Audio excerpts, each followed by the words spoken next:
Oh, again, it's Art LaCruz, a little tired. It's been a long day. Only 5 o'clock. Well, this time I'm doing The Hobbit. If you haven't seen it by now, you should definitely check it out. Even though some people were sick of, Peter Jackson did the Lord of the Rings, now he's doing The Hobbit. Well, they said he was doing The Hobbit years ago, so it's pretty good. It's good, as good as any Peter Jackson production. You might be turned off maybe by how long it is, but it really, after watching it, doesn't feel like it's 2 hour and 40 minutes. It feels shorter. You'll definitely like the action, the humor.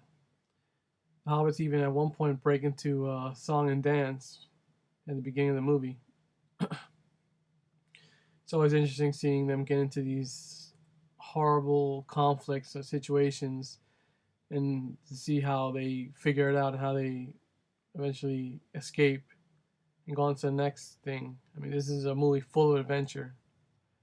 So if you want to see something good by Peter Jackson, check out The Hobbit. Especially if you've seen Lord of the Rings, even though it only has a couple of the actors from the Lord of the Rings. As this is like before Lord of the Rings. This is way before.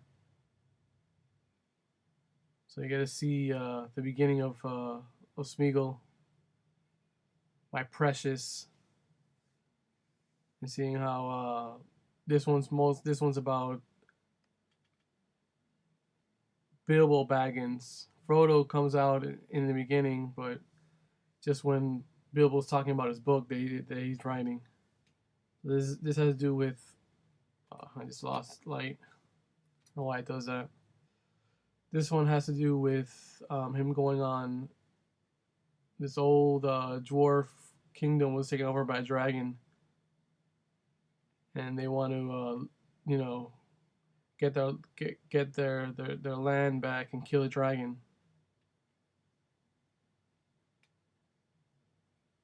So that's what this one's about. There's gonna be 3 movies, so hey, you might as well watch it.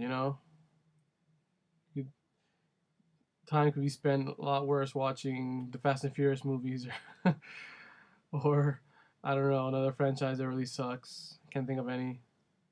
I mean, not that the Fast and Furious franchise sucks, but I think I'd rather see The Hobbit than Fast and Furious any day of the week.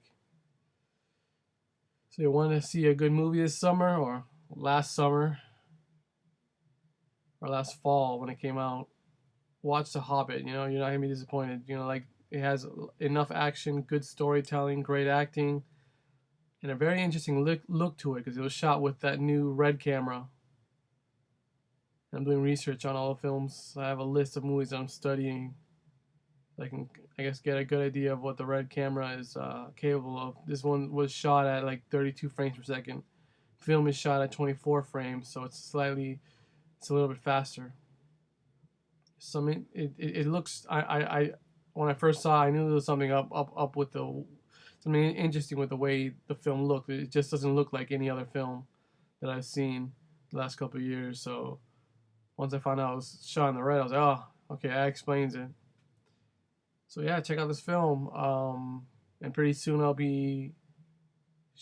I'm currently shooting and working on mailbox streams. So in a couple of months, once I get all my equipment and get my editing software again, you'll get to see like 3 or 4 shorts. I'm also working at a slasher film called A Knife in the Dark. I'm dying to shoot that. So I'll let you know once I finish shooting those 2 shorts, so I can add them here on YouTube. You'll be posted.